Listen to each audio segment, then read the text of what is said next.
Bonjour à tous, j'espère que vous allez bien. Aujourd'hui on se retrouve pour un nouveau tuto et une fois n'est pas coutume, j'ai décidé de vous présenter un bijou un peu plus classique, un médaillon dans les thèmes noir et gold. J'espère quand même que ça va vous inspirer, vous plaire, parce que c'est une création que j'ai pas forcément l'habitude de faire, donc voilà, ça change de ce que je fais d'habitude. Et je vous laisse tout de suite avec la liste du matériel. Donc je vais utiliser deux couleurs, du blanc et du noir. Ensuite je vais utiliser des emporte-pièces qui proviennent du site Cassimini Factory, je mettrai le lien en barre d'infos. Et ensuite des outils de base comme un scalpel, ma lame, mon rouleau que j'ai oublié, désolé, un marqueur doré de chez Staedtler et de la poudre dorée. Donc je vais commencer par réaliser deux petites plaques de blanc et de noir, donc elles sont pas très grosses puisque c'est pour un médaillon, donc voilà, c'est quand même une création de petite taille. Et ensuite je vais prendre de la poudre dorée, celle-ci provient de la marque Perlex, et directement avec le doigt je vais mettre de la poudre sur la pâte noire. Donc j'en mets vraiment bien et j'en mets des deux côtés de la plaque. Une fois fait, je viens la superposer sur ma pâte blanche. Et en fait, chose que j'aurais dû faire avant, c'est d'enlever l'excédent blanc, voilà, pour éviter de gâcher de la pâte en fait, tout simplement. Donc j'enlève le blanc qui est en trop et que je peux garder. Et ensuite avec mon rouleau du coup que j'ai oublié dans la liste, désolé, je viens aplatir un petit peu et ensuite je viens superposer les deux parties que j'ai coupées. Je reviens enrouler. Et en fait, je vais refaire cette étape plusieurs fois. Ça va déchirer un petit peu la pâte, ça va mettre des petites marques, voilà, enfin ça fait un petit effet que j'aime bien. Donc voilà, je superpose les morceaux que je coupe, toujours avec le rouleau, je viens aplatir, vous voyez ça fait des petites fissures un peu dans la pâte, mais c'est tout lisse. Ça fait des fissures mais toutes lisses en fait, il n'y a pas de creux. Voilà, je continue de superposer. Ensuite j'ai passé à la pasta machine pour aller plus vite et pour avoir une planche assez fine. Et voilà le motif qu'on obtient, je trouve ça assez joli. J'enlève les bulles d'air, donc c'est pour ça que je viens caresser la pâte en la soulevant d'un côté, c'est pour chasser l'air. Et ensuite avec les emporte-pièces, je viens prendre les trois petits et je viens emporte-piécer des morceaux en fait qui me plaisent bien de la plaque. Donc si je fais aussi ce tuto, c'est pour vous montrer aussi des produits de nos petits commerçants. Donc voilà, c'est Sandrine de la chaîne Cassimini qui a ouvert sa boutique, son site internet depuis pas mal de temps maintenant et qui propose des emporte-pièces et en fait j'adore cela, je les trouve vraiment super beaux. Donc c'est aussi pour ça que je fais ce tuto, pour soutenir un peu nos commerçants en cette période de fête.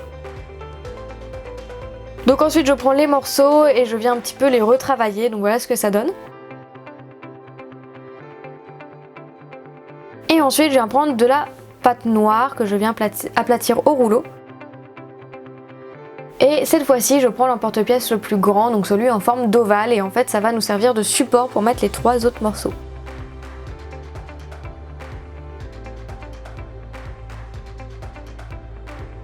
Donc j'appuie bien pour que la pâte se coupe bien.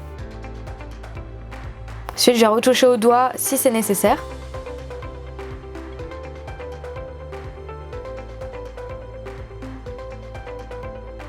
Et voilà ce que ça donne. Vous pouvez mettre votre 4 pièces au four à 110 degrés pendant 30 minutes.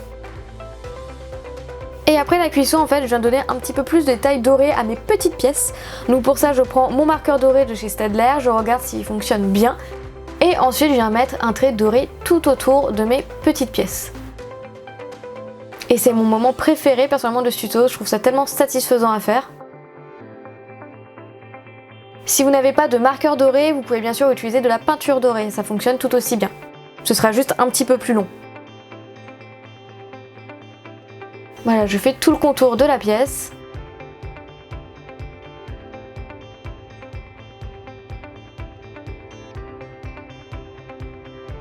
Et après j'ai décidé de déborder un petit peu sur le dessus de la pièce, sur la surface, pour que le liseré dépasse un petit peu en fait sur le dessus des pièces tout simplement.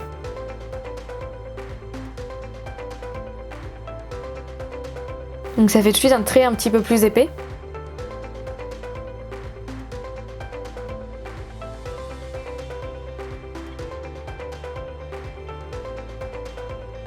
Une fois fait, je viens coller mes pièces. D'ailleurs, j'ai oublié la colle aussi dans la liste du matériel, désolée.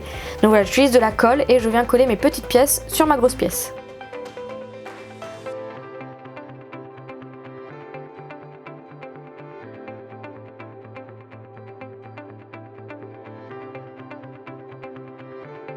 Donc je fais pareil pour les deux autres.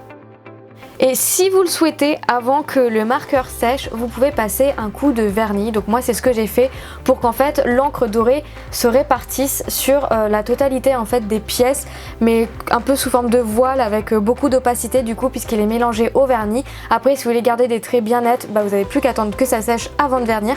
Et voilà votre petit médaillon. Donc c'est vraiment un tuto rapide et qui change vraiment de ce que je fais d'habitude, mais si vous souhaitez faire des bijoux un petit peu plus classiques, peut-être que ça vous aura donné une idée. En tout cas je remets les emporte-pièces que Sandrine a créé sur son site Cassimini Factory en barre d'infos, donc je vous conseille d'aller voir. Donc ça peut être des cadeaux sympas pour Noël, voilà, vraiment des cadeaux faits main et tout, ça peut être vraiment cool. Donc merci beaucoup à Sandrine pour ces emporte-pièces qu'elle me les a gentiment offerts. Je vous fais plein de gros bisous, j'espère vraiment que ce tuto vous aura plu et on se retrouve bientôt pour une prochaine vidéo. Salut!